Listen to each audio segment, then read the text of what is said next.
Praise the Lord. Hallelujah. Lord,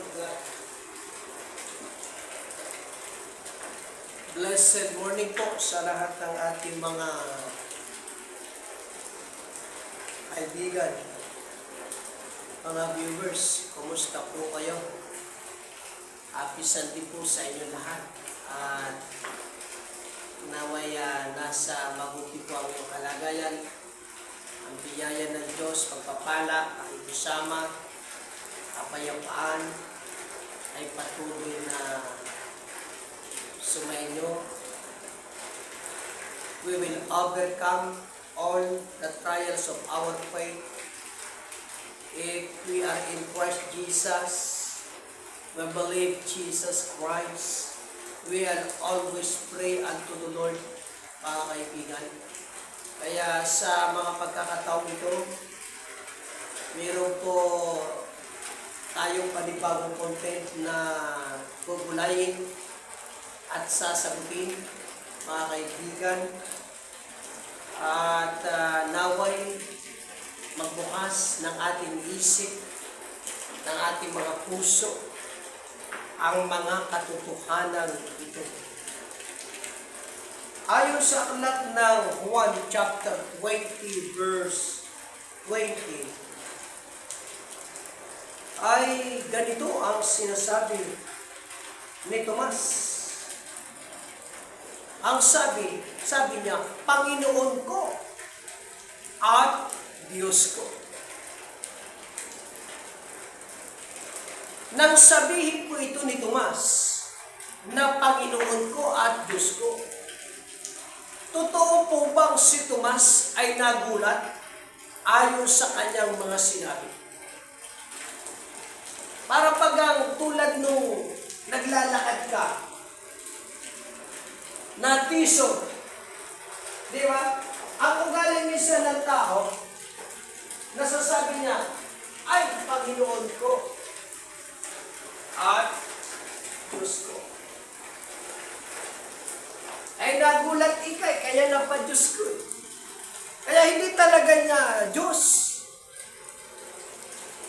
Ang Panginoong Hesukristo, nasabi lang daw ito ni Apostol Tomas kasi nagulat si Tomas. O, di ba? Kaya,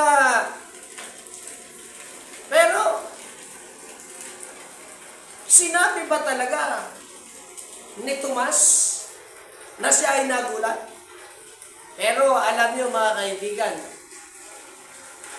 walang talata sa Biblia at hindi sinabi sa Juan 20 talata 28 ng talata na si Tomas ay nagulat. Purihin ang Panginoon. Praise the Lord.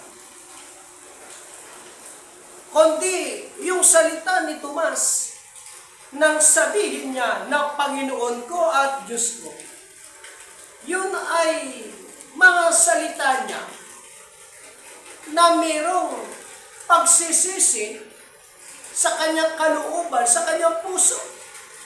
Bakit po? Dahil wala siyang pananampalataya sa sinasabi ng mga apostol, na sabi ng mga apostol, nakita namin ang Panginoon. Muli siyang nabuhay, sabi ng mga apostol. Pero ano ang sagot ni Tomas? Sabi niya, maliban na maidaiti ko ang aking daliri sa butas ng kanyang kamay o sa kanyang tagiliran, doon lamang ako sasampalataya. Kaya nang dumating ang Panginoon na sila nagkakatipon, sarado ang pinto. Sarado ang pinto pero biglang nakapasok ang Panginoon. Mga kapatid at mga viewers. Kaya gusto talaga ng Panginoon na itong si Tomas ay sumampalataya. Kaya nga idinaiti ni Tomas ang kanyang daliri sa butas ng kamay ng Panginoon at sa tagiliran. At doon nasabi ni Tomas, Panginoon ko at Diyos ko. Kaya ang Panginoon ni Tomas at Diyos ni Tomas ay yaong Panginoong Hesukristo. Dahil ang Panginoong Hesukristo, yun ang Panginoon at Diyos ng mga apostol. Praise the Lord. Walang talata sa Biblia, mga kaibigan, na nagsasaysay na si Tomas ay nagulat. Diba? Dahil ito ang katwiran at reasoning ni Mr. Joe Ventilacion na siyang debater ng INC ni Manalo. Nang sabihin ba ng Diyos na Ama na ang kanyang anak ay Diyos, ibig ba sabihin nagulat din ang Diyos na Ama? Puro nakagulat-gulat ito. Di ba? Dahil mismo ang Diyos na Ama, sabi niya sa aklat ng Hebreo, chapter 1 verse 8, ngunit tungkol sa anak, ang iyong luklukan, O Diyos. Tungkol sa anak na si Kristo, sabi, ang iyong luklukan, O Diyos. Ang trono niya, sabi, O Diyos. Walang pagkakaiba yan eh. Opisina, Office of the President, ano yung nakaluklok doon, nakaupo doon, sa luklukan na yun, ay di Presidente. Ang luklukan ng Diyos, yung nakaupo doon, tiyak, Diyos, Mr. Ventilacion. Purihin ng Panginoon. Kaya hindi nagulat si Tomas nang sabihin niya, Panginoon ko at Diyos ko. Hindi rin nagulat ang Ama, ang Diyos na Ama, nang sabihin niyang Diyos ang kanyang anak, ang Panginoong Jesucristo. Praise the Lord. To God be the glory. Sa 1 John chapter 5 verse 20, ang sabi, naparito ang anak ng Diyos. Tayo ay binigyan ng pagkaunawa. Anong pagkaunawang ito? Na siya ay totoo sa makatuwid bagay sa kanyang anak na si Jesucristo. Ito ang tunay na Diyos. Praise the Lord. Glory to God. Nagulat din ba si Apostol Juan nang sabihin niya na itong anak ng Diyos na naparito ay tunay na Diyos? Diba? Kaya yung pagtuturo at pagpapakilala ng mga apostol ng ating Panginoong Jesucristo patungkol kay Kristo, walang halong pagkagulat yan. Yan ay katotohanan. At maliwanag, wala namang kontradik ang pagtuturo nila. Ang Ama, ipinagpakilala niya na ang Kristo ay Diyos sapagkat siya'y anak ng Diyos. Si Tomas, ipinapakilala ni Tomas na ang Panginoong Jesucristo ay Diyos at hindi si Tomas nagulat. Gayon din ang Apostol Juan na sabi, naparito ang anak ng Diyos at binigyan tayo ng pagkaunawa. Praise the Lord. Kaya ang mga apostol binigyan ng tamang pagkaunawa. Kaya ipinakilala nila na ang Kristo ay anak ng Diyos. Na ang Kristo ay tunay na Diyos. Na makapangyarihan sa lahat.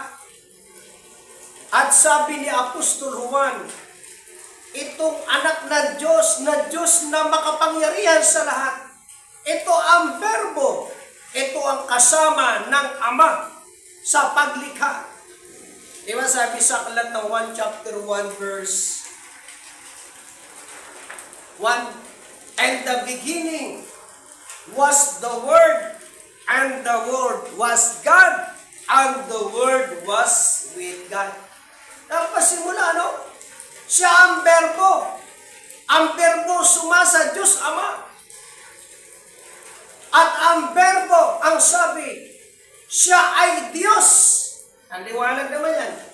Ano ang berbo? Siya ay Diyos. Ano ang berbo? Siya ay Diyos. Kaya ang berbo is not verb. Na parang expression lamang. Saan ginagamit ang salitang siya, mga kaibigan at mga viewers? Yan ay pantukoy. Tumutukoy sa persona. Kaya ang verbo, he is a person. Nang pasimula siya ang verbo. At itong verbo ay Diyos, mga kaibigan. Praise the Lord. Ang verbo is noun. Noun is a name of person. Pangalan yan. Katawagan yan sa ating Panginoong Jesucristo.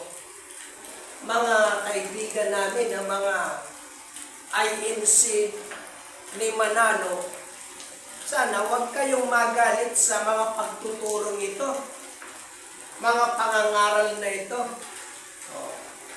Ito ay pagtuturo, hindi para birada, kundi para ituwid tayo sa ating kamalian ng doktrina, mga kaibigan.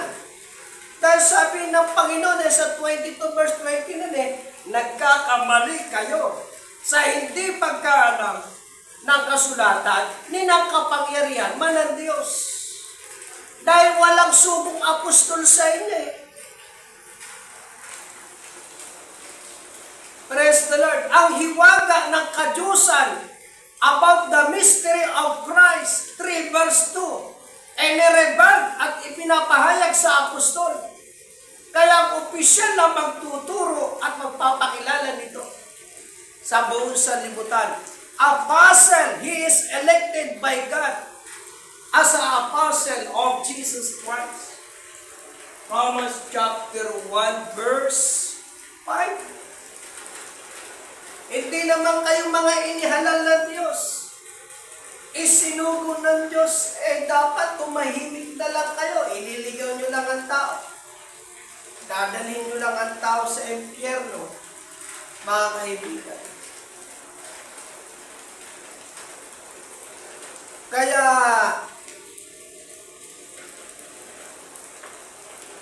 sa paglikha ang kasama ng Ama, si Kristo, yun ang verbo. Siya si Jehovah. Mga kaibigan, purihin ang Panginoon.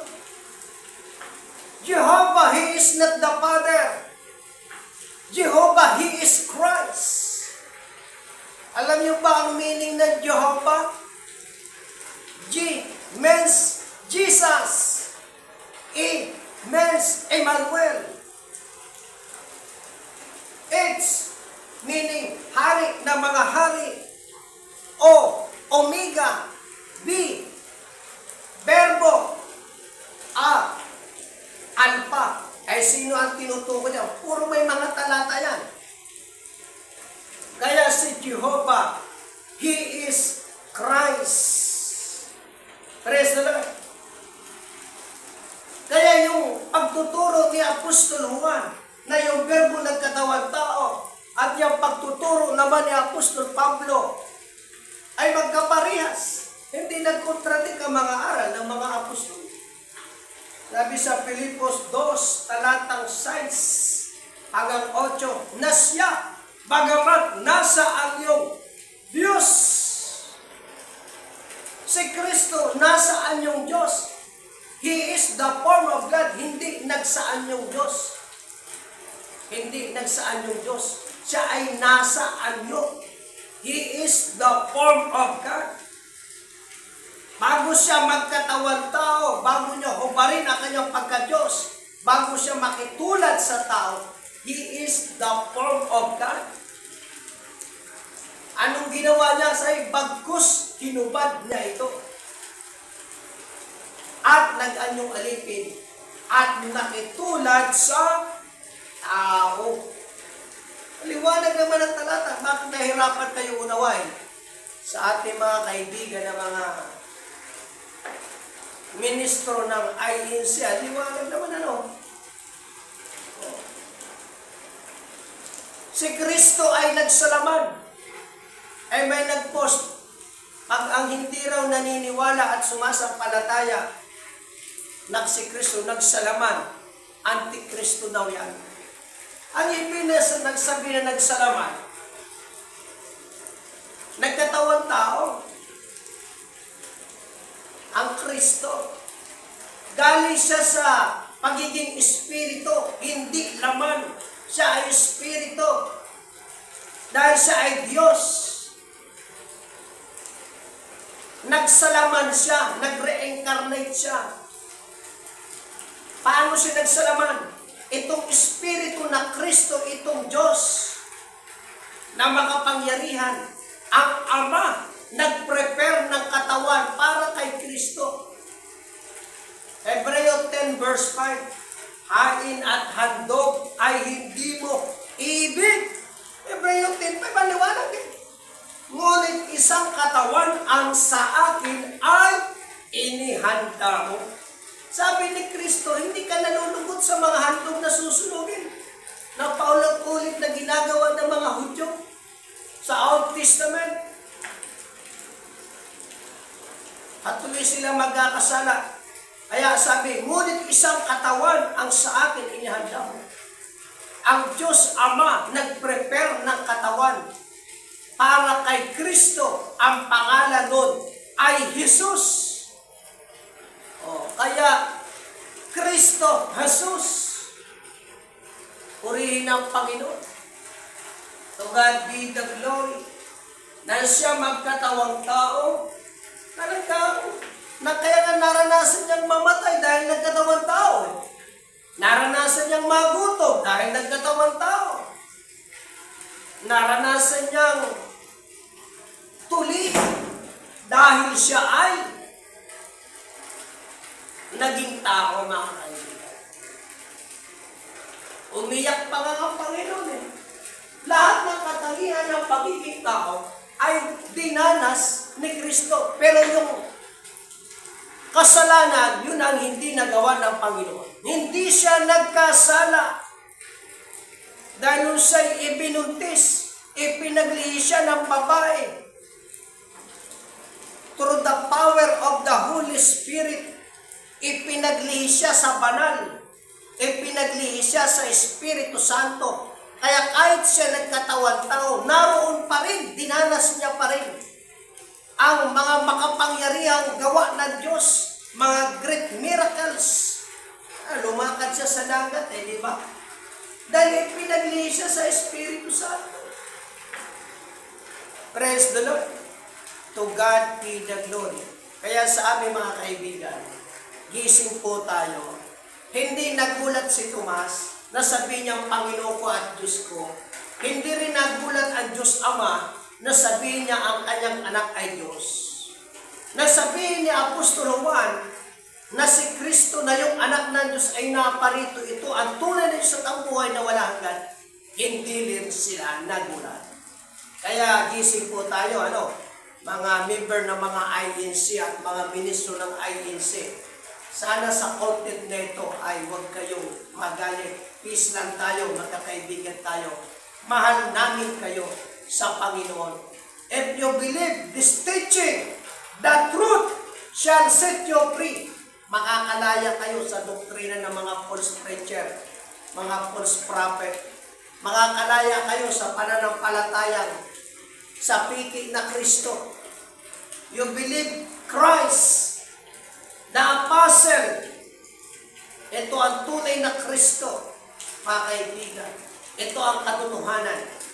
Sabi, the truth shall set you free. Praise the Lord. Sumayin niyo ang biyaya, ang pagpapala na mula sa Diyos. Purihin ang Panginoon.